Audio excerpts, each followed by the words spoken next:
Hello everyone, welcome back to my channel. I hope you guys are doing well and I know it's been an year, but I'm back with an interesting topic LLM, basically known as large language model. हम इसे जानते हैं chat GPT के नाम से, Gemini के name से and deep seek के नेम से भी। पर जो मेरा पर्पस है इस सीरीज को या फिर इस वीडियो को क्रिएट करने का वो रीज़न है कि आपको एक्चुअल में ये अंडरस्टैंडिंग मिल सके कि ये सब चीज़ें क्रिएट कैसे हो पा रही हैं, क्या इसकी स्टोरी लाइन रही है पूरी।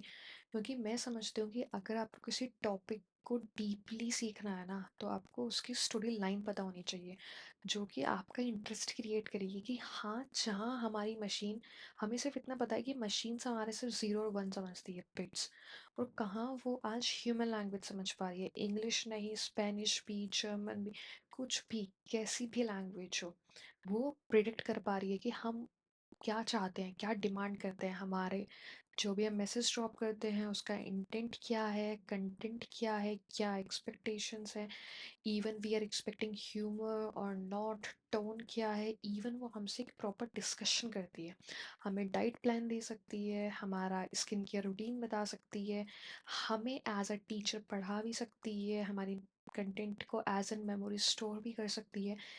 अब क्वेश्चन आता है कि यार ये 4-5 साल में ऐसा क्या हो गया कि हमारे पास इतने सारे मॉडल्स निकल कर आ गए।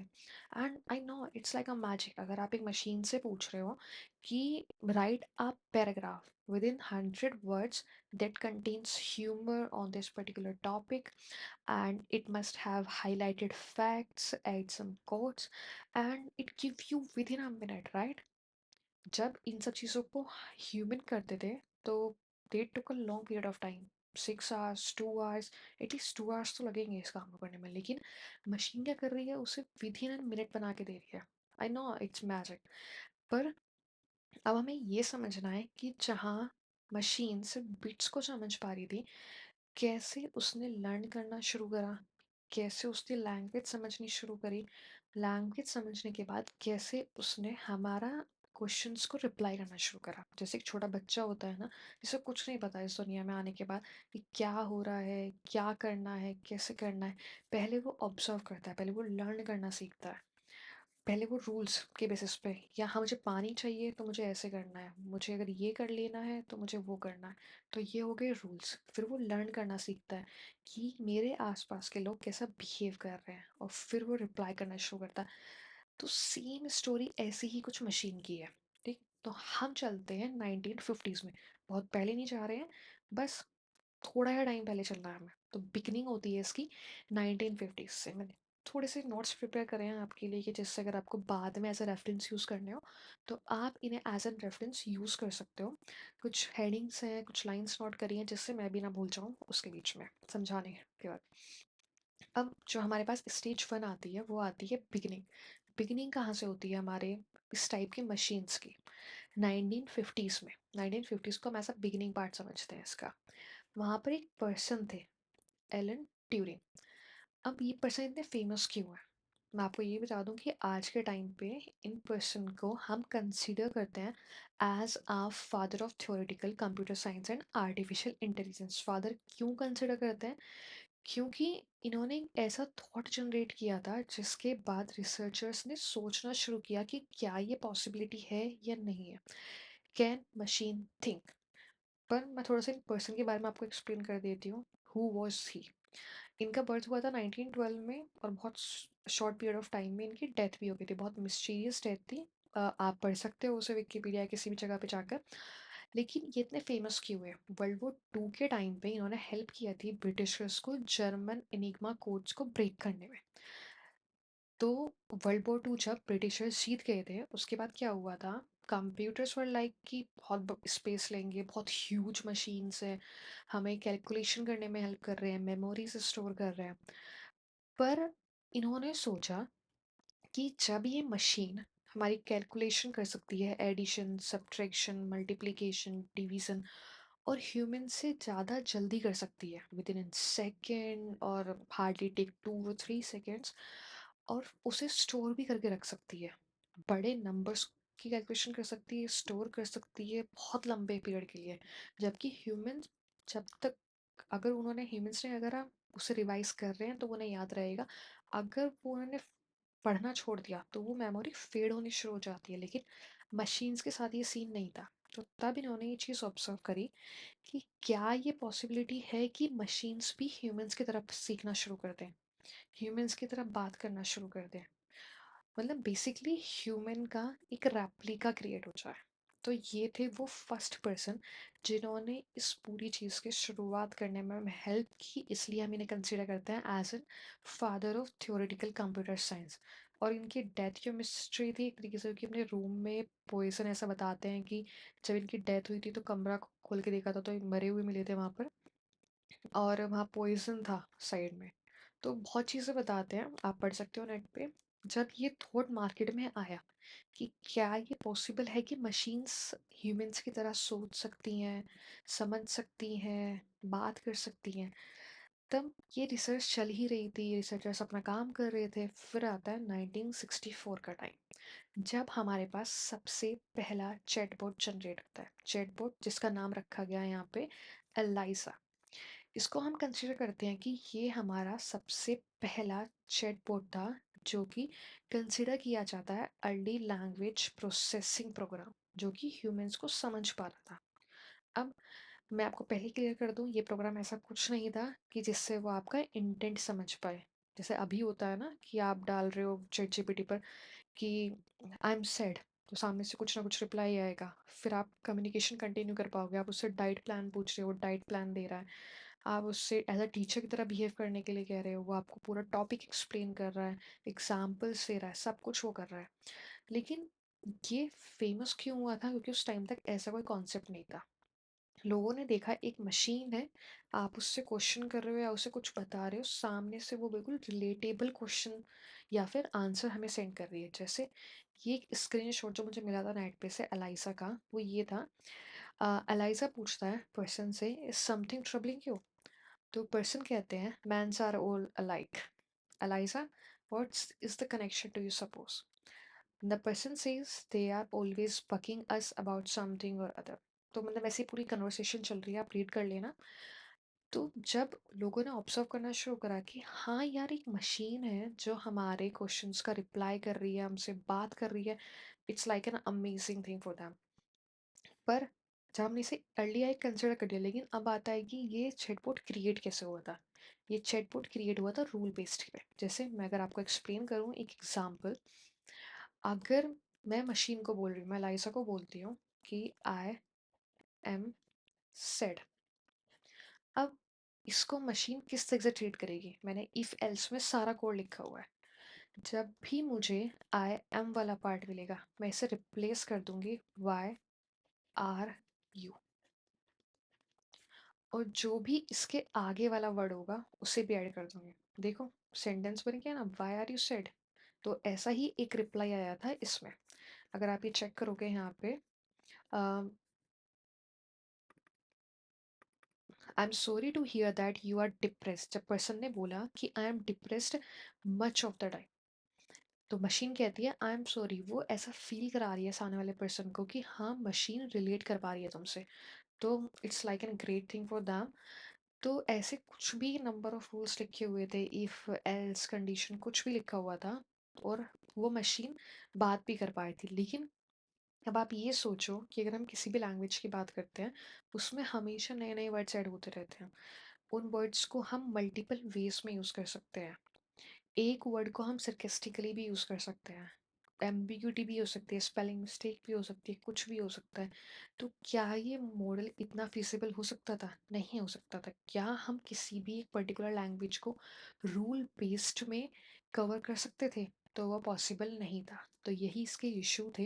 लेकिन हाँ, लोगों को समझ में आ गया था कि ये पॉसिबल है कि हम एक ऐसी मशीन क्रिएट करें जो हमें समझ सके, या वो हमारे क्वेश्चंस का आंसर दे सके। तो जो मेन इशू था वो ये था कि ह्यूमन की जो लैंग्वेज होती है ना, उसमें कंटेक्स्ट भी होता है, टोन भी होती है, ह्यूमर भी होता है, फीलिंग्स भी होती है, जो कि मशीन्स को नहीं समझ में आएगी ऐसे इतना इसीलिए। तो लोगों ने यहाँ पे रिसर्च करनी शुरू कर दी। हमें ये समझ में आ गया था कि हम रूल्स पर नहीं चल सकते, क्योंकि किसी भी लैंग्वेज को रूल्स में लिखना या तो इनफाइनाइट टाइम मानो, रिसोर्सेज की वेस्टेज मानो, और इम्पॉसिबली काइंड था। तो यहाँ से होता है शिफ्ट रूल से लर्निंग की तरफ। अब रूल से काम नहीं चलेगा, हमें मशीन को ट्रेन करना होगा या फिर प्रिपेयर करना होगा कि वो हमारी लैंग्वेज को समझना शुरू करे। क्यों? क्योंकि रूल्स इतने पॉसिबल नहीं थे, तो एक कॉन्सेप्ट आता है। ये कॉन्सेप्ट सबसे मेन था।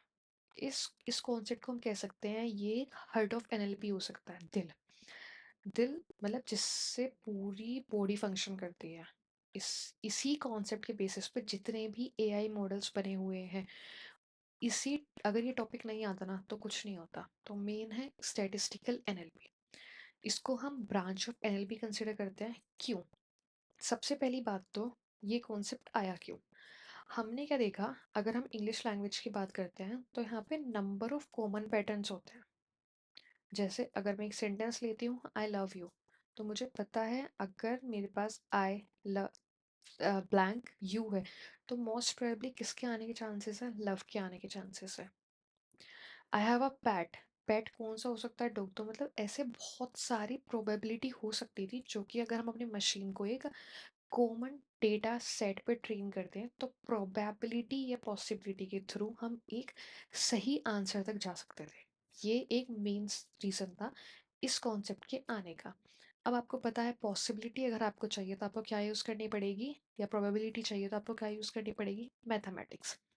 मैथमेटिक्स में डेटा से डील करने के लिए कौन कौन से कॉन्सेप्ट पढ़े थे आपने? Mean, mode, median, variance, standard deviation, ये सारे टॉपिक्स थे। जब हम ये सब चीज़ें कैलकुलेट कर लेते हैं, तो ये इससे हमें पता लगता है, हम डेटा को अंडरस्टूड कर लेते हैं। मैं बहुत डीप में डिस्कस नहीं करने वाली हूँ इन टॉपिक्स को। अगर आप लोग इंटरेस्टेड हो तो आप कमेंट सेक्शन में लिखना। हम एक एक टॉपिक को पिक करके आगे सीरीज में कंटिन्यू कर सकते हैं। Completely depends on you. अगर आपको सीरीज अच्छी लगे या लगे कि आपने कुछ सीखा है, तो हम एक डिस्कशन कंटिन्यू कर सकते हैं, इवन इन कमेंट सेक्शन और थ्रू न्यू वीडियोस। अब जब हमारे पास यहाँ डेटा आ जाता है, तो डेटा आने के बाद हमें ये पता लग गया कि हमें अपने मॉडल को ट्रेन करना है प्रोबेबिलिटी के बेसिस पे। प्रोबेबिलिटी हम कैसे कैसे कम निकाल सकते हैं? या तो हम उसमें यूनिफॉर्म प्रोबेबिलिटी लगा लें, नॉर्मल लगा लें, या जिप्स लो लगा लें। ये सब चीज़ें बाद में डिस्कस करेंगे। अगर आपको पढ़ना है तो आप कहीं से अलग से ही पढ़ सकते हो। तो स्टैटिस्टिकल एनएलपी से हमें समझ में आ गया कि हम मैथ्स का यूज़ कर सकते हैं किसी भी क्वेश्चन के प्रोबेबिलिटी के बेसिस पे आंसर को कैच करने के लिए। जैसे मैंने आपको एग्जांपल भी दिया था, आई डैश यू, तो इसकी पॉसिबिलिटी हाईएस्ट क्या हो सकती है? लव के आने की।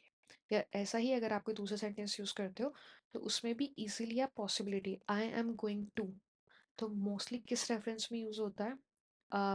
Market, school. अगर मैं बोलती हूँ I am going to dash to withdraw cash, तो ये किसके रेफरेंस में यूज़ हो रहा है? बैंक। वो सब चीज़ें मैं बहुत बड़े एग्जांपल दे दी हैं। बस अभी ये समझ लो कि हमें ये कॉन्सेप्ट प्रिपेयर हुआ था, स्टैटिस्टिकल एनएलपी कॉन्सेप्ट था, कि हम क्या करेंगे, डेटा फीड करेंगे मशीन्स में, उन्हें ट्रेन करेंगे, बेसिस ऑन द पॉसिबिलिटी हम अपने डेटा को गेट करेंगे। लेकिन ये सब चीज़ें इतनी आसान नहीं होंगी। क्यों? क्योंकि हमारी लैंग्वेज कोई वर्ड्स नहीं है, ये सीक्वेंस है। ठीक है। अब मेन प्रॉब्लम ये थी कि मशीन्स को वर्ड कैसे समझ में आएंगे, राइट? हमने तो सोच लिया कि हमें अपनी मशीन्स को मैथमेटिक्स और प्रोबेबिलिटी के बेसिस पर ट्रेन करना है, जिससे हमें अपने आंसर्स मिल सके। पर मेन रेवोल्यूशन आता है इस पूरी एनएलपी के फील्ड में, जब गूगल ने 2013, हार्डली 10-12 साल पहले की बात है, जब गूगल ने अपना एक सॉफ्टवेयर निकाला, वर्ड टू वेक। नाम से पता लग रहा है, वर्ड कन्वर्ट हो रहा है किसमें? वेक्टर में। अब अगर हमें हमारी मशीन को समझाना है कि इस पर्टिकुलर वर्ड का मतलब क्या है, तो हम उस वर्ड को एक वेक्टर में कन्वर्ट कर देंगे। और जो वो वेक्टर तैयार होगा, उसके पीछे कैलकुलेशन है बहुत बड़ी, देखेंगे कभी, डिस्कस करेंगे उसके बारे में भी। इसमें भी डायमेंशंस होती हैं, हम 3D में रिप्रेजेंट करना चाह रहे हैं, 4D में, 5D में, 6D में। वो डिपेंड करता है मॉडल टू मॉडल की, आप अपने मॉडल को कैसा बनाना चाह रहे हो। और हमारे पास वैसे भी इनबिल्ट वर्ड टू वैक, जिसमें वर्ड वेक्टर में चेंज आते हैं, ऐसी लाइब्रेरीज हैं, तो आप डायरेक्टली उन्हें भी यूज़ कर सकते हो। या इंटरेस्टेड हो तो खुद का कोड लिख लो आगे चल के। ठीक है। तो इसके बाद जब गूगल वर्ड टू वैक लेकर आया, तो ये इतना फेमस क्यों हुआ? ऑफ कोर्स और लोग भी मेहनत कर रहे होंगे इन सब चीज़ों को डेवलप करने में। पर रीज़न इसके फेमस होने का ये था कि जब हमने इनपुट में दिया king minus man plus women, तो हमें आउटपुट में क्या मिल गया है यहाँ पे क्वीन। अब लाइक इट्स शॉकिंग थिंग, क्यों? क्योंकि मशीन ने जेंडर प्रेडिक्ट कर लिया था, जेंडर के बेसिस पे आउटपुट दे दिया था। अगर हम किंग में से मैन को हटा दें और वुमेन ऐड कर दें तो क्या क्वीन। तो मशीन जेंडर कॉन्सेप्ट समझने लगी थी किसके बेसिस पे, अगर हम वर्ड को एक वेक्टर में रिप्रेजेंट कर सकते हैं। वेक्टर क्रिएट करने के बहुत तरीके हो सकते हैं। अब इस 2013 में वर्ड टू वैक पे आने के बाद हमें क्या समझ में आ गया कि अगर हमें अपनी लैंग्वेज मशीन को समझानी है तो पहले हमें अपने वर्ड्स को वेक्टर में कन्वर्ट करना होगा। वेक्टर में कन्वर्ट करने के बाद मशीन समझ जाएगी, जिसमें उस वेक्टर में हम क्या स्टोर करने वाले थे, उसका सिमेंटिक और सिंथेटिक रिलेशनशिप, कि एक वर्ड का दूसरे उससे क्या रिलेशन है। वो डिपेंड करता है आप अपने मॉडल को कैसे ट्रेन कर रहे हो। ये था हमारा ये कि अगर हमें लैंग्वेज करना है तो वेक्टर स्पेस चाहिए जो कि स्टोर करेगा मीनिंग्स। लेकिन सबसे बड़ा इशू क्या था, हमारी लैंग्वेज वर्ड्स पर नहीं कर सकती। हमारी लैंग्वेज में चाहिए सेंटेंस, सेंटेंस में चाहिए subject, verb, adjective, adverb, object, बहुत कुछ चीज़ें चाहिए। हमारी ग्रामर बहुत वास्ट है अगर हम इंग्लिश उसकी यूज़ करते हैं, किसी भी लैंग्वेज में जाओगे तो। अब हमारा मेन कंसर्न था कि हम सेंटेंसेस को कैसे रीड करेंगे, सीक्वेंस को कैसे रीड करेंगे। सीक्वेंस कोई फिक्स लेंथ की नहीं होती, वेरी कर सकती है। अब उसके लिए आया हमारे पास सबसे पहला model, RNN, recurrent neural network. ये कंसिडर किया जाता है फर्स्ट लर्निंग आर्किटेक्चर जो कि प्रोसेस कर सकता था सेंटेंसेस को जो कि मल्टीपल मल्टीपल लेंथ्स के होते हैं। लेकिन इसकी काम कैसे करता था, ये हर टाइम पे एक वर्ड पढ़ता था, हर टाइम पे एक वर्ड पढ़ता था, हर वर्ड का एक वेक्टर स्पेस क्रिएट करता था, एक स्टेट मेंटेन करता था और हमें आउटपुट देता था। वेक्टर मतलब अगर मैं आपको बताऊं तो अगर मुझे आई का करना है तो मैं कुछ, अगर 2D है तो 0.2, 0.5 ऐसे, या फिर आई पोर्ट, ऐसे ही इसका कुछ वेक्टर होगा। मतलब वो कुछ भी हो सकता है, मैं तो आपको एग्जांपल दे रही हूँ। ऐसे ही 2D वेक्टर क्रिएट होगा। अब पहले इसने आई करा, उसका वेक्टर इसके पास है, फिर ये आगे वाली लाइन पे गया, इसके पास इसका वेक्टर है, फिर इसने अपनी यहाँ पे एक स्टेट क्रिएट करी H1। जब ये बॉट पे गया तो इसने ये वेक्टर देखा, फिर इसने अपनी स्टेट को अपडेट किया H2। इसने फिर ये आगे गया, इसने ये कुछ इस तरीके से रहा 0.2, फिर अपने स्टेट को अपडेट करा H3। फिर आया पेन, इसका भी एक वेक्टर था, इसने क्या करा, उससे H4 कर दिया, अपनी प्रीवियस स्टेट को अपडेट करा। और फाइनली इसने एक वेक्टर आउटपुट में दिया और उस वेक्टर को हमने बोला कि ये है हमारा कंटेक्स्ट वेक्टर। कंटेक्स्ट वेक्टर का मतलब कि जो उस पूरे सेंटेंस के मतलब को स्टोर करेगा। अब हमें ये समझ में आ गया कि RNN हमारा फर्स्ट लर्निंग आर्किटेक्चर था जो कि पूरे सीक्वेंस को गो थ्रू करेगा वर्ड बाय वर्ड। और जब भी वो एक वर्ड से दूसरे वर्ड पे जाएगा तो वो अपनी स्टेट को अपडेट करता रहेगा और फाइनली एक कॉन्टेक्स्ट वेक्टर देगा, जिससे हमें समझ में आएगा कि मशीन ने या उस आर्किटेक्चर ने पूरे सेंटेंस में क्या फाइंड किया। आपको टेंशन की नीड नहीं है, ये सब चीज़ें मशीन समझ लेती है, हमें बस कोडिंग सही करनी है। अब इसमें प्रॉब्लम क्या आती है, अब आप खुद सोचो कि जब तक छोटे छोटे सेंटेंसेस हैं हर बार स्टेट अपडेट हो रही है, अगर कोई बहुत लंबा आया सेंटेंस, 20, 30, या ऐसे कोई डॉक्यूमेंट दे दिया, या कोई रिसर्च पेपर हो गया, या कोई बुक हो गई, क्या वो पॉसिबल था? पता चला हम फर्स्ट पेज से सेकंड लास्ट पेज तक गए और वो भूल गया कि ये बुक का राइटर ही कौन था, या बुक के स्टार्टिंग में कैरेक्टर्स कौन थे। इवन ये आई थिंक एक पेज पे कवर नहीं कर पाएगा। अगर मैं पूरा एक पेज पढ़ रही हूँ, एक पैराग्राफ पढ़ रही हूँ, वो जो स्टार्टिंग है मैंने बताया था कि I live in Ghaziabad, I live in Delhi, I live in Gurgaon, मैं कहाँ रहती हूँ मैं पूछूंगी लास्ट में जाके तो बता ही नहीं पाएगा। तो मेमोरी लॉस होने के चांसेस थे। तो हम बोलते हैं RNN क्या था, हमारे लिए एक शॉर्ट टर्म डिपेंडेंसी थी। अब इसको क्या बनाना था, अब हमारे पास वन सेंटेंसेस तो होते नहीं है रियल वर्ल्ड में, हम नंबर ऑफ सेंटेंसेस बोलते हैं, पढ़ते हैं। रिमाइंड कराते हैं, बहुत कुछ करते हैं। तो हमें एक ऐसा आर्किटेक्चर चाहिए था जो कि हमारे number of sequences with variable lengths को इजीली अंडरस्टूड कर सके, रिलेशन क्रिएट कर सके, स्टोर करके रख सके उसके मीनिंग्स को, और जैसे भी हम क्वेश्चंस पूछें उसका रिप्लाई कर सके। तो ये था हमारा मोटिव। अब जैसे मैंने एग्जाम्पल लिखा है कि अगर मैंने कोई इतना बड़ा सेंटेंस भी दिया, the book that I borrowed from the library last week was amazing, और अगर मैं क्वेश्चन पूछूं कि क्या अमेजिंग था, तो मे बी आर्यन ये भूल जाएगा कि स्टार्टिंग में मैंने यहाँ पे बुक की बात की थी। तो ये थी आर्यन में मेन प्रॉब्लम। अब हमारी जो प्रॉब्लम थी उसे रिजॉल्व करने के लिए आया नया part, LSTM and GRUs। Basically क्या करा हमने अपने मॉडल में गेट्स अप्लाई कर दी। गेट्स आपको पता है क्या होते हैं, एंड और एक्सोर। तो इन गेट्स को ऐड करने की वजह से हमने कंट्रोल करने शुरू कर दी इन्फॉर्मेशन, कौन सी इन्फॉर्मेशन हमें यूज़ करनी है, कौन सी यूज़ नहीं करनी, जिसकी वजह से थोड़ा ओवरहेड कम हो गया था। पर स्टिल इशू क्या है कि one by one word at a time पढ़ेगा, पैरेलल टाइम प्रोसेसिंग नहीं कर सकता, लॉन्ग डॉक्यूमेंट्स पे नहीं जा सकता, और अगर आगे तक जाएगा लॉन्ग डिपेंडेंसीज क्रिएट करेगा तो स्टार्टिंग वाले वर्ड को भूल जाएगा। अगर उससे कोई क्वेश्चन आता है आगे चल के, तो हाई चांसेस है कि हमें यहाँ पे गलत जवाब मिलेगा। अब जब इतनी चीजें चल ही रही थी, हमने ऑब्जर्व करा एक CNN मॉडल था। CNN पहले साइड में चल रहा था। CNN हम यूज करते थे इमेजेस के लिए। अब इमेजेस में क्या होता था, हमारे पास शार्प ऑब्जेक्ट्स होते हैं, शार्प एजेस ऑब्जेक्ट्स होते हैं। हमने कोई एक इमेज दी, उसमें नंबर ऑफ ऑब्जेक्ट प्लेस करे, CNN ने क्या करना शुरू कर दिया था, उस इमेज को प्रिडिक्ट करना शुरू कर दिया था कि उस इमेज में ट्राइंगल है, पिरामिड है, क्यूबॉइड है, क्यूब है, या जो भी चीज़ है। अब like it's an interesting thing कि तुम कोई इमेज दे रहे हो और एक मॉडल प्रिडिक्ट करके बता रहा है कि तुम्हारी इमेज में कौन कौन से ऑब्जेक्ट्स हैं, राइट।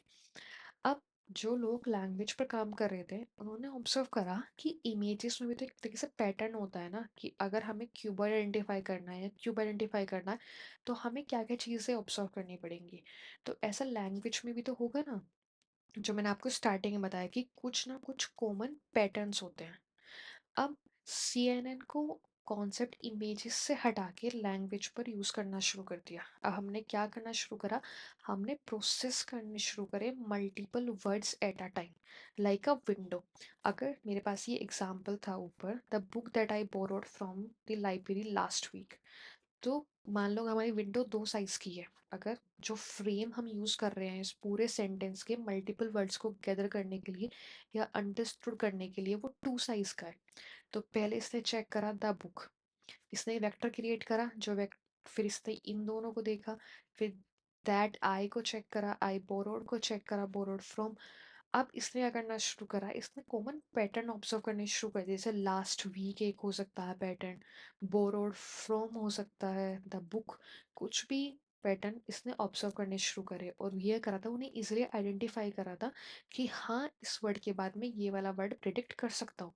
या फिर पैरेललिज्म के चक्कर में ये थोड़ा लंबे टाइम तक का कंटेंट याद रख पा रहा था।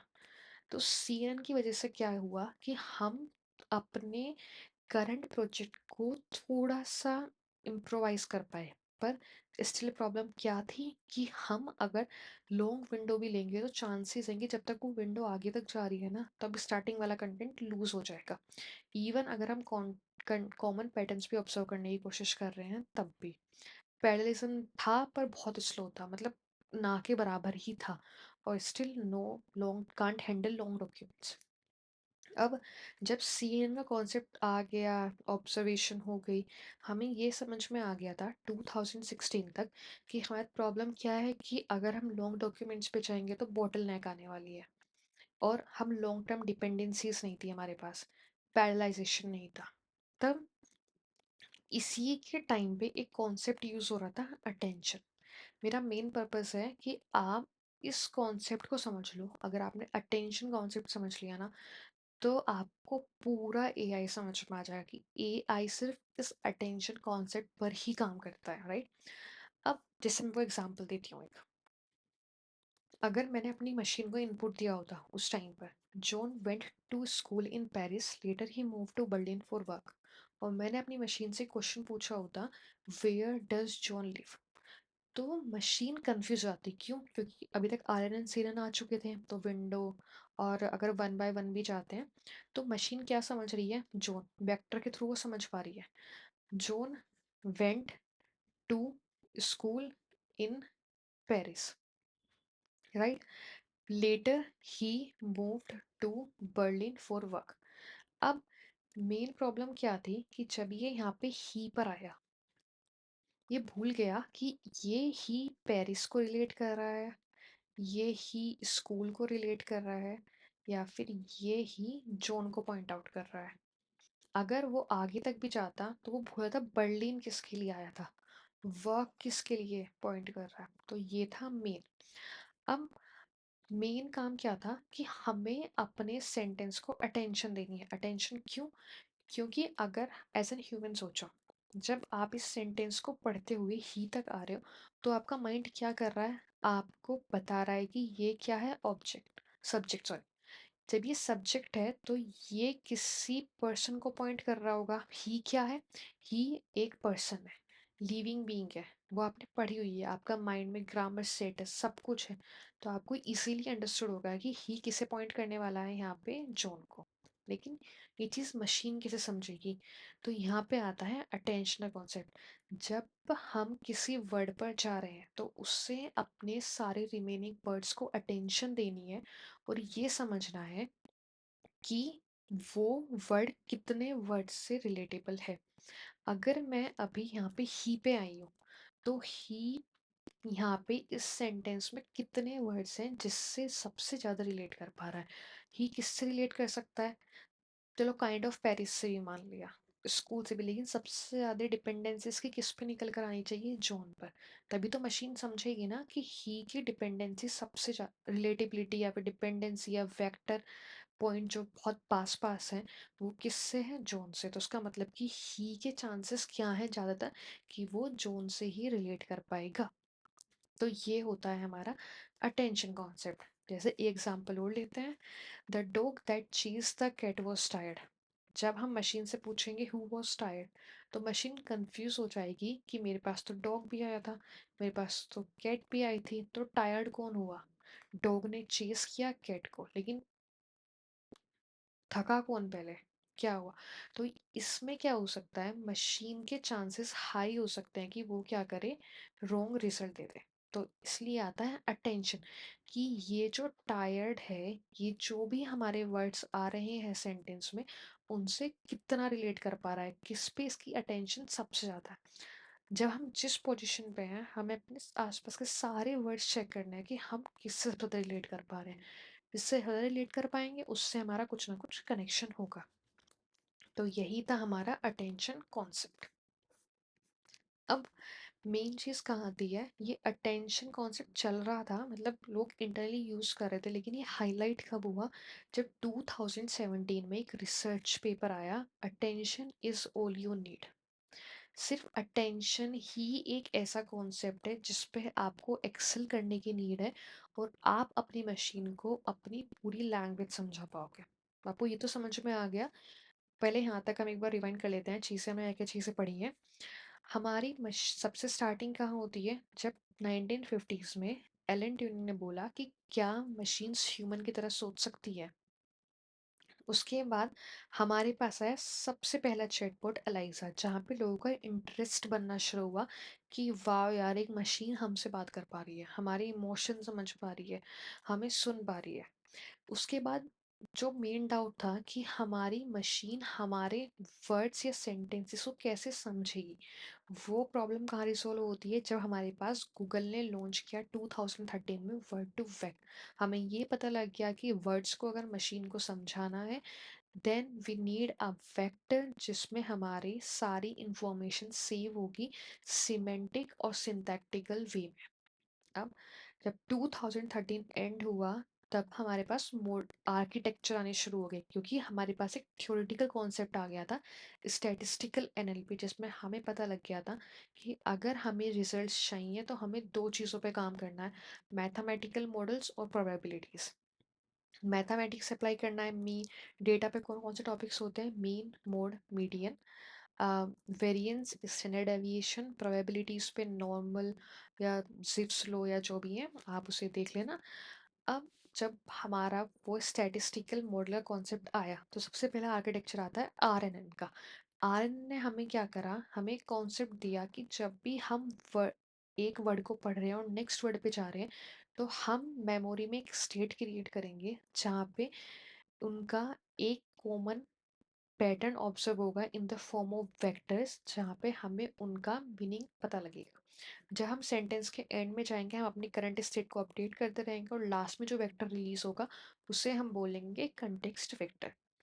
आरएनएन में इशू था कि ओवरहेड और बोटलनेक होने के चांसेस थे, तो उसे रिजॉल्व करने के लिए हमारे पास आता है एलएसटीएम। तो उससे क्या हुआ था, हमने नंबर ऑफ गेट सेट करे, हम कुछ इन्फॉर्मेशन को पहले ही पीछे छोड़ देंगे जिससे पोर्टल लैक होने के चांसेस थोड़े कम हो जाएंगे। पर अब पता है रियल लाइफ में सब चीज़ें पॉसिबल नहीं है, तो हमें कुछ और स्ट्रॉन्ग फाउंडेशन चाहिए था अपने एआई को क्रिएट करने के लिए। फिर हमने ऑब्जर्व करा कि साइड में एक सीएनएन कॉन्सेप्ट चल रहा था जो कि इमेज में से है ना ऑब्जेक्ट्स को आइडेंटिफाई कर पा रहा था इजीली। क्यों? क्योंकि ऑब्जेक्ट्स में क्या होते हैं, शार्प एजेस और एक पर्टिकुलर पैटर्न होता है। तो हम उन पैटर्न्स के थ्रू, उस इमेज के थ्रू हम CNN मतलब एक फ़िल्टर क्रिएट करके उन ऑब्जेक्ट्स को अंडरस्टूड कर पा रहे थे। तो वो फ़िल्टर हमने एज एन लैंग्वेज पर यूज़ करा इन दी फॉर्म्स ऑफ विंडो। वो 2 या 3 या 4 साइज़ की विंडो को लेकर सेंटेंस को रीड करता था, उनका एक कंटेक्स्ट वेक्टर क्रिएट करता था और एट द एंड हमें समझाता था कि इस पूरे सेंटेंस में क्या है। पर स्टिल वो हमें पैरेलल प्रोसेस नहीं दे पाया। तब एक कॉन्सेप्ट जो हाईलाइट हुआ 2017 में वो था अटेंशन का। इस रिसर्च पेपर के लॉन्च होने के बाद जो पूरे गेम को चेंज करने वाला था वो था अकेला ये बंदा, transformer, the real game changer. इसने पूरे एनएलपी के लैंडस्केप को चेंज कर दिया। क्यों कर दिया? आप प्लीज़ अगर थोड़ा बोर हो गए हो तो थोड़ा सा गैप ले लेना, थोड़ा ब्रेक ले लेना, क्योंकि ये जो टॉपिक है ना ये सबसे ज़्यादा इम्पोर्टेंट है। क्यों? क्योंकि ये हमें बताता है कि कैसे हमारी मशीन्स ने लैंग्वेज समझनी शुरू करी। ठीक। अब हमें ये पता लग गया था कि हमें किस चीज़ पे फोकस करना है, कि जिस पर्टिकुलर वर्ड पर हम हैं वो वर्ड अटेंशन पे करे और अंडरस्टूड करे कि उससे कितने वर्ड्स रिलेट कर पा रहे हैं। और दूसरी चीज़ क्या थी कि हमें at a time one word नहीं रीड करना है, we have to look to other words simultaneously. अगर हम दूसरे वर्ड्स को देखेंगे एक टाइम पे अपने साथ साथ, तभी तो हम अटेंशन पा पाएंगे ना कि हम पर कौन अटेंशन दे रहा है या फिर हम किस पर अटेंशन दे सकते हैं अपने मीनिंग को समझने के लिए। ठीक है। जैसे अगर मैं एग्जांपल दे रही हूँ दोबारा से, एक example, the cat sat on the mat because it was soft. अगर मैं पूछूँ सॉफ्ट क्या था, मैट थी या कैट था, तो कंफ्यूज हो जाएगी मशीन ऑफ कोर्स। ठीक है। ये एक छोटा सा डायग्राम है ट्रांसफॉर्मर का, लेकिन मैं इस पर आपको एकदम से नहीं लेके जाऊंगी। पहले हम एक एग्जांपल के साथ समझते हैं कि मशीन ने इस ट्रांसफॉर्मर से के आने के बाद कैसे कंटेक्स्ट और क्वेश्चंस का रिप्लाई देना शुरू करा। मान लो अब हमारे पास कंटेक्स्ट था हमने जो मशीन को दिया, the earth revolves around the sun. धरती सूर्य के परिक्रमा करती है, चारों तरफ घूमती है। अब रीजन क्या था? अब क्वेश्चन हमने पूछा इससे, what does the earth revolves around. धरती किसके चारों तरफ घूमती है? वो है सन। लेकिन मशीन को कैसे पता लगा, मशीन कैसे इसे अंडरस्टूड करेगी कि उसे सन का रिप्लाई देना है? तो सबसे पहले हम क्या करते हैं, अपने सेंटेंसेस को टोकन में कन्वर्ट कर लेते हैं। टोकन में कन्वर्ट करने का मतलब है कि सेंटेंस में जितने भी वर्ड्स हैं उनको हम डबल कोट्स या कॉमा में अलग अलग वर्ड्स क्रिएट कर लेते हैं, मतलब सारे वर्ड्स फेच आउट कर लेते हैं। The earth revolves around the sun, तो ये पहले सेंटेंस के टोकन है। ये हमारे सेकंड सेंटेंस के टोकन है। टोकन मतलब वर्ड्स निकल कर आ गए और हमें पता है कि वर्ड्स को हमें किस में कन्वर्ट करना है, वेक्टर में। अब वेक्टर में कन्वर्ट करने के लिए हर एक मॉडल के पास है ना अपने अलग अलग तरीके होते हैं। तो मैंने एक छोटा सा एग्जांपल लिया है क्यूए मॉडल का, जो कि बर्ट में यूज़ होता है। सबसे पहले यह करता है कि जहाँ हमारा सेंटेंस शुरू होता है ना वहाँ CLS ऐड कर देता है। जहाँ हमारे दो सेंटेंस सेपरेट होते हैं वहाँ पे SCP ऐड कर देता है। CLS को ये मार्क करता है विद ज़ीरो, सेपरेटर्स को ये मार्क करता है विद ज़ीरो। लाइक मतलब अगर हमारा ये एक सेंटेंस था तो इस पूरे पार्ट की रैंकिंग रहेगी 0 और जैसे ही एक सेपरेटर आएगा उसके बाद इसकी रैंकिंग हो जाएगी 1। तो इस तरीके से था। अब एम्बेडिंग रिप्रेजेंटेशन का मतलब क्या होता है, मतलब वेक्टर में लेके आना। लेकिन वेक्टर में आ कैसे सकता है ये, हमें एम्बेडिंग करनी पड़ेगी। एम्बेडिंग होती है 3 तरीके से, word embedding, position embedding, segment embedding. ये हम क्यूए मॉडल की बात कर रहे हैं। अब अगर हमें अपने मॉडल को फीड करना है तो हमारे पास एक वोकैबलरी साइज होना चाहिए और मतलब डिक्शनरी कॉर्पस होना चाहिए, जो कि पहले आपको ऑनलाइन मिल जाएंगे, पहले से क्रिएटेड हुए रखे रहते हैं, डिफरेंट डायमेंशन में मिल जाएंगे। तो आप उन्हें यूज़ कर सकते हो अपने सेंटेंस को के टोकन्स को as an vector embedding representation दिखाने के लिए। तो ये सब चीज़ें पहले से क्रिएट, अगर आप थोड़ा सा भी सर्च करोगे तो आपको इजीली मिल जाएगा, वरना हम नेक्स्ट वीडियो में डिस्कस कर लेंगे किसी और दिन।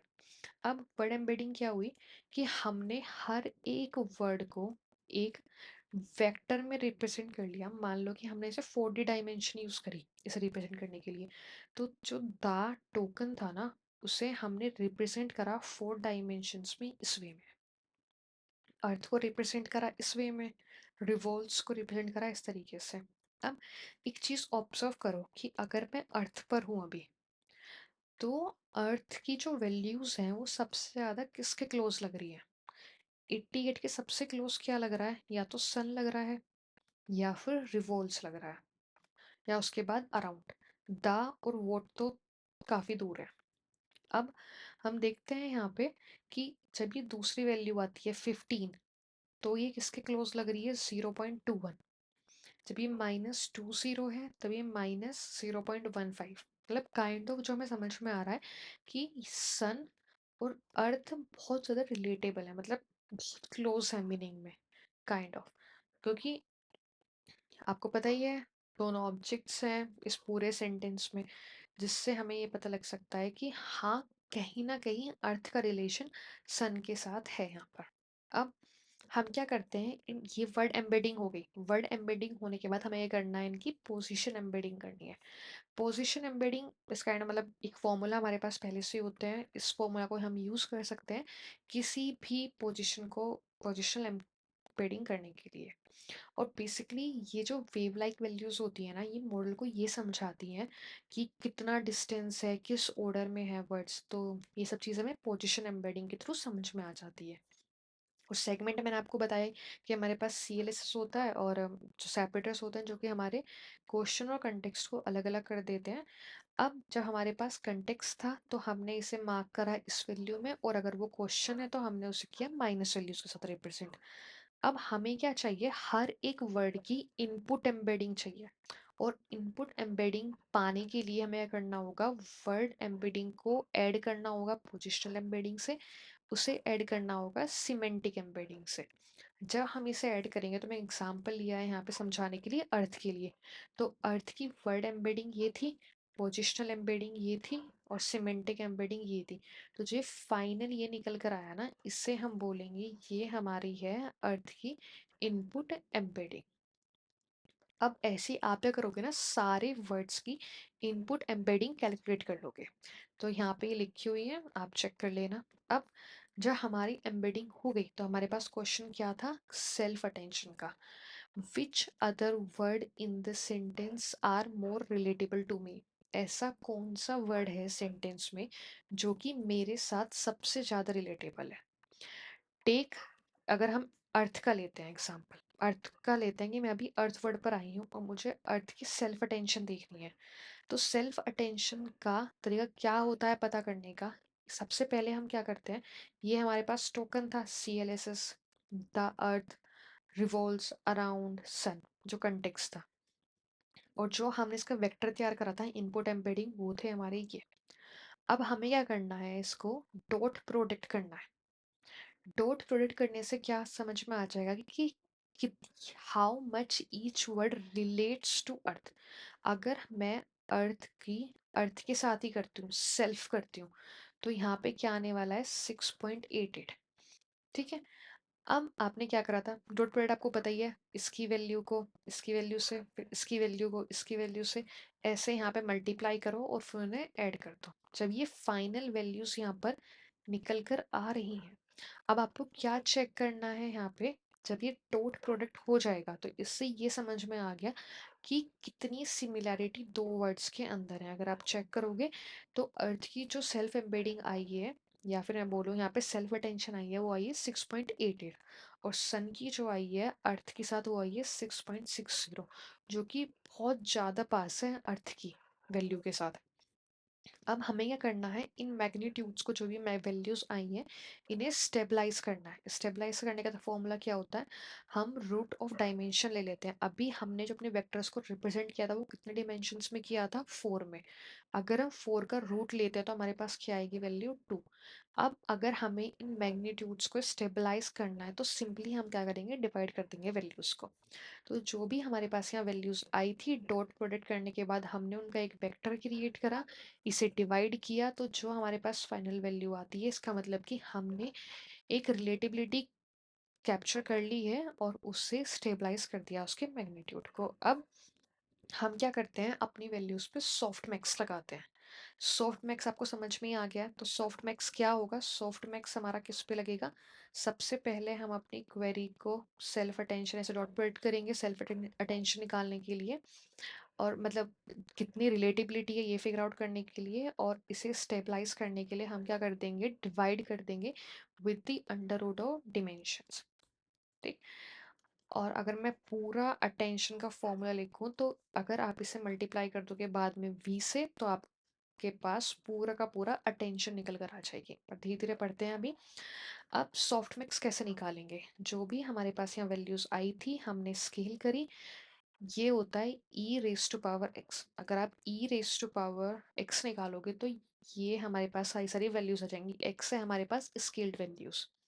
अब हम क्या करेंगे, इसे डिवाइड कर देंगे। अगर आप इनका सम करोगे ना तो ये आपके पास आता 107.87। अब इनकी वैल्यूज को अंडरस्टूड करने के लिए कितनी रेलिवेंसी है किसके साथ, आप क्या करोगे, सारे वर्ड्स को, सारी इंफॉर्मेशंस को डिवाइड कर दोगे टोटल। तो हम क्या बोल सकते हैं यहाँ पे कि हम इस सम ऑफ ई एक्स से डिवाइड कर रहे हैं ई एक्स की वैल्यू को। जो भी टोटल आया है हमारे पास ई एक्स, उससे हम डिवाइड कर रहे हैं अपनी ई एक्स की वैल्यू को, तो ये हमारे पास आ जाएंगे यहाँ पे वेट। और आप वेट का टोटल करोगे तो काइंड ऑफ 1, मतलब नॉर्मलाइज कर दिया है आपने अपने पूरे वेट को। अब इससे क्या समझ में आता है कि ये तो था हमारी सेल्फ रेफरेंस। अब इस सेल्फ रेफ सबसे ज्यादा क्लोज क्या लग रहा है आपको, ये लग रहा है सन। तो ये हो गया इसकी ऑब्जेक्ट रिलेशनशिप, ये इसकी हो गई एक्शन लिंक।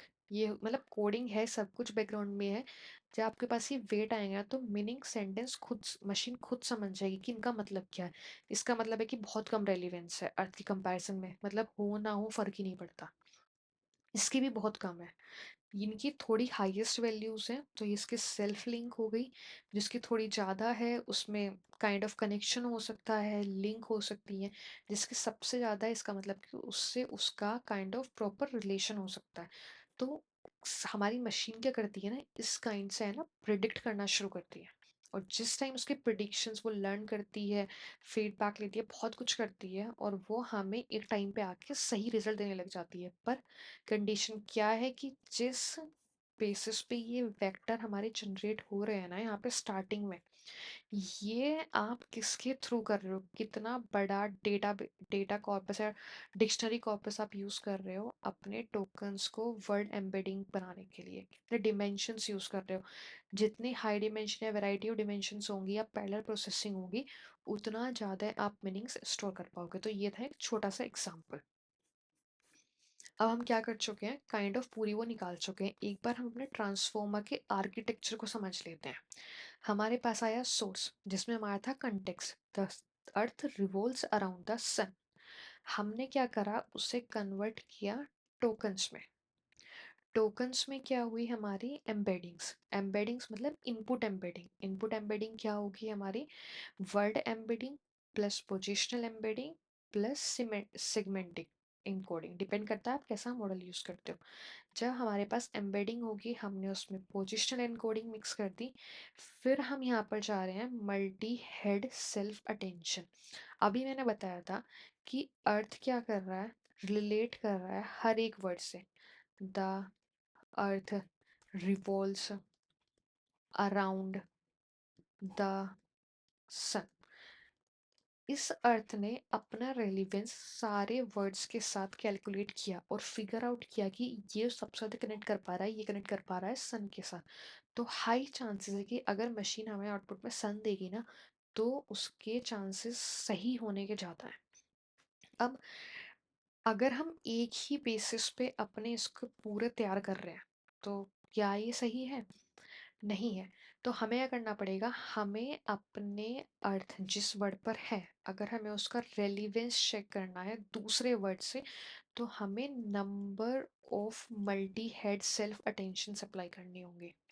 जब हम multi head self attention apply करेंगे, तो जो हमारे पास वेक्टर आएगा उससे हम फीड फॉरवर्ड नेटवर्क में फीड करेंगे और ये हमारा जाएगा डिकोडर की साइड। तो इसको हम बोलते हैं एनकोडिंग साइड। जब हमने अपने कंटेक्स्ट को एनकोड कर लिया, ये होगा हमारा डिकोडिंग। डिकोडिंग में क्या जाएगा हमारा यहाँ पे क्वेश्चन। क्वेश्चन को सेम हमने टोकन में कन्वर्ट करा। टोकन के बाद हमने उनकी एक वेक्टर में चेंज किया। वेक्टर कैसे आया, word embedding plus positional plus segment. जब ये चीज़ें तैयार हुई, फिर हमने क्या किया, यहाँ पे massed multi headed self attention लगाया। ठीक। अब जब ये हो गया, फिर हमारा क्रॉस अटेंशन होता है कि जो हमारे पास यहाँ से टोकन आए और जो यहाँ से वैल्यूज आई, उनमें हम क्रॉस अटेंशन लगाएंगे और ये अंडरस्टूड करने की कोशिश करेंगे कि जो क्वेश्चन था, जिसमें पर्टिकुलर वर्ड निकल कर आया है, जिससे रिलेटेड हमें आंसर चाहिए, या जो भी वर्ड्स निकल कर आए हैं, हम उन्हें क्रॉस अटेंशन देंगे इसकी वैल्यूज के साथ। जैसे ही वो आ जाएगा, हम क्या करेंगे, उसे फीड फॉरवर्ड नेटवर्क में फीड कर देंगे, फाइनली उसे लीनियर बना लेंगे, प्रिडिक्ट कर लेंगे और उसे आउटपुट में प्रिंट कर देंगे। तो ऐसे जाकर हमारी मशीन्स हमारी वैल्यूज को कैलकुलेट करती है based on context, based on the data जिसपे हम अपनी मशीन्स को ट्रेन करते हैं। जितने बड़े डेटा सेट पे आप उस अपनी मशीन को ट्रेन करोगे, उतने हाई चांसेस हैं कि हमारे पास जो आउटपुट आएगा ना, वो बहुत रिलेटेबल आएगा। तो ये दिया था हमारा ट्रांसफॉर्मर ने कॉन्सेप्ट कि हमें सेल्फ अटेंशन देनी पड़ेगी। अभी हमारे जो वेक्टर हैं, अगर हम सेल्फ अटेंशन दे रहे, तो बेसिकली हम किस किस पर दे सकते हैं, जेंडर के बेसिस पे दे सकते हैं, पोजीशन के, मतलब ऐसे बहुत सारे हैं, सब्जेक्ट, ग्रामर या कुछ भी हो सकता है। ऐसे हम कितने ही सेल्फ अटेंशन दे सकते हैं। जो वेक्टर्स तैयार होंगे, उनको हम यूज कर सकते हैं प्रॉपर आउटपुट फेच करने के लिए। ये सब चीज़ें हम डीपली बाद में समझेंगे। ऑफ कोर्स वीडियो बहुत बड़ी हो गई है, अभी हम चलते हैं आगे, जो हमें चीज़ें आगे कवर करनी थी। हम्म, अब जब ये चीज़ें आ गई, ट्रांसफॉर्मर एक कॉन्सेप्ट आया था, ठीक है, जो हमारा attention is all you need के बाद जो गूगल ने हमें दिया था। उसके बाद जो सबसे पहला मॉडल हमारे पास आया, वो था बर्ड, 2018 में। 2025 अब है, एंड होने वाला है, हार्डली 6 to 7 years बैक। इसको हम बोलते हैं by directional encoder representation from transformer. क्यों, ये इसने, ये सबसे पहली बात तो क्या था, ये हमारे उस ट्रांसफॉर्मर का है ना, एनकोडर पार्ट के बेसिस पे डिजाइन हुआ था। एनकोडिंग मतलब जिसमें हम कंटेक्स्ट देंगे और ये हमें एक प्रिडिक्शन के बेसिस पे कुछ वैल्यूज दे सकता है, प्रिडिक्शन बेसिकली। अब जैसे अगर मैं देती हूँ, आई वेंट टू, अभी तक मैंने आपको बताया कि मशीन जितने भी आर्किटेक्चर्स थे, वो क्या कर रहे थे, वर्ड बाय वर्ड जा रहे थे और जहाँ पे भी उन्हें प्रिडिक्ट करना था, वो वैल्यू प्रिडिक्ट कर रहे थे। अगर आप अभी लास्ट का पार्ट लीव कर दो और मेरे पास सेंटेंस है, I went to the dash, तो कुछ भी हो सकता है, I went to the school, I went to the zoo, I went to the market, कुछ भी प्रिडिक्ट कर सकता है बेस्ड ऑन कि कितनी बार वो वर्ड रिपीट हो रहा है हमारे डेटा सेट में। लेकिन अब जब तक वो आगे जाएगा, तब तक ये मास्क हट जाएगा पीछे से, कैसे प्रेडिक्ट करेगा। तो बर्ड जो था, इसके नाम में था बाय डायरेक्शनल। इसने क्या करना शुरू करा, सेंटेंस को बोथ साइड से रीड करना शुरू करा। अभी लेफ्ट से भी रीड कर रहा है, राइट से, तो इसे पूरा पैटर्न समझ में आ रहा है कि ये बात कर रहा है वेंट, जाने की, किससे, कहाँ पे, यहाँ पे कोई वर्ड हमें जनरेट करना है और इस वर्ड का रिलेशन है कैश के साथ, विड्रॉ के साथ और जाने के साथ। तो अगर हम इन 3 वर्ड्स को देखें तो हम क्या प्रेडिक्ट कर पा रहे हैं यहाँ पे सबसे ज़्यादा हाई रेलेवेंस किसका हो सकता है? बैंक वर्ड का। तो ये फ़ायदा हुआ था बर्ट के आने का कि इसने हमें ऐसा समझाया कि हम सेंटेंस को अगर बहुत साइड से रीड करेंगे ना तो ही बेटर वे में हम अपने डेटा को प्रिडिक्ट कर सकते हैं। तो ये था हमारा वर्क बर्ट का। अब बर्ट जो था हमारा ये था बेसिकली हमारे इसमें एनकोडिंग साइड में। इसे हम रेस कर देते हैं। आई डोंट नो व्हाई कैसे स्टक हो चुकी है यहाँ पे चीज़ें।